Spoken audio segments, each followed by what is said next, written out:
দেশি ভিসা সবার বিশ্বাস। আসসালামু আলাইকুম বন্ধুরা, আশা করি আপনারা নতুন একটি ভিডিওতে সকলেই ভালো আছেন। বন্ধুরা, বর্তমানে আজকে আমরা যে ভিডিও নিয়ে আলোচনা করব, মালয়েশিয়া কলিং ভিসার সর্বশেষ আপডেট আমাদের হাতে কি এসেছে। আপনারা সকলেই কমেন্ট করে জানতে চাচ্ছিলেন যে বর্তমানে মালয়েশিয়ার পরিস্থিতি কি এবং কবে মালয়েশিয়া কলিং ভিসা খুলতে চলেছে। সব কিছু আজকের ভিডিওতে আলোচনা করা হবে। বন্ধুরা, দীর্ঘদিন ধরে হাজার হাজার বাংলাদেশি মালয়েশিয়া কলিং ভিসার জন্য অপেক্ষা করছেন। এখন কথা হচ্ছে কবে থেকে মালয়েশিয়া কলিং ভিসা খুলবে। যেহেতু তারেক রহমান আমাদের দেশের প্রধানমন্ত্রী মালয়েশিয়াতে সফর করে এসেছেন, এতে করে কিন্তু আমরা খুব সহজভাবে বুঝতে পারছি যে খুব শীঘ্রই মালয়েশিয়া কলিং ভিসা খুলতে চলেছে। পাসপোর্ট তৈরি করে রেখেছেন, মেডিকেল করেছেন, আবার কেউ কেউ কোনো এজেন্সির খোঁজ করছেন যে কোথায় মালয়েশিয়াতে কলিং ভিসা অ্যাপ্লাই করা যায়।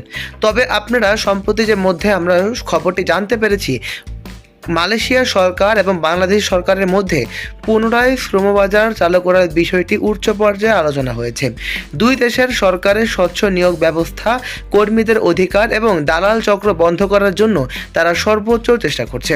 ইতিমধ্যে যে আপডেটটি আমাদের কাছে এসেছে, মালয়েশিয়ার প্রধানমন্ত্রী বলেছেন ভবিষ্যতে কর্মী নিয়োগের ক্ষেত্রে স্বচ্ছতা নিশ্চিত করার জন্য শ্রমিকদের শোষণ কোনোভাবেই মেনে নেওয়া যাবে না।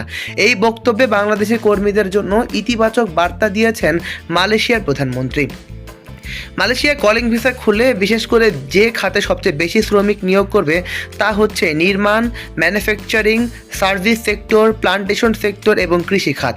অর্থাৎ আমরা বুঝতেই পারছি 5 থেকে 6টি খাতে কিন্তু সবচেয়ে বেশি শ্রমিক নিয়োগ করবেন তারা বলেছেন। অর্থাৎ বাংলাদেশে মালয়েশিয়া কলিং ভিসা খুললেই প্রায় 5.5 লাখেরও বেশি শ্রমিক নেওয়ার কথা বলেছেন। তবে এখনও দালাল বলছে মেডিকেল শুরু, ভিসা নিশ্চিত হয়েছে, আগে টাকা দিন এবং মালয়েশিয়াতে অ্যাপ্লাই করুন।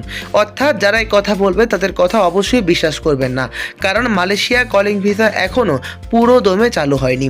কারণ যেহেতু মালয়েশিয়াতে আমাদের প্রধানমন্ত্রী সফর দিয়ে এসেছেন, এর মানেই হচ্ছে খুব শীঘ্রই মালয়েশিয়া কলিং ভিসা আমাদের সাধারণ জনগণদের জন্য খুলতে চলেছে।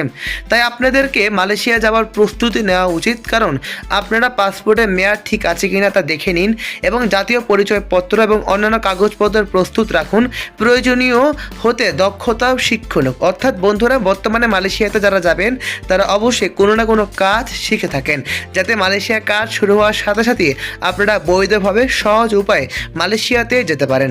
মালয়েশিয়ার সর্বশেষ আপডেট জানার জন্য চ্যানেলটিকে সাবস্ক্রাইব করে রাখুন। আজ এ পর্যন্তই। ভালো থাকবেন এবং সুস্থ থাকবেন। চোখ রাখবেন দেশি ভিসা চ্যানেলে। আসসালামু আলাইকুম।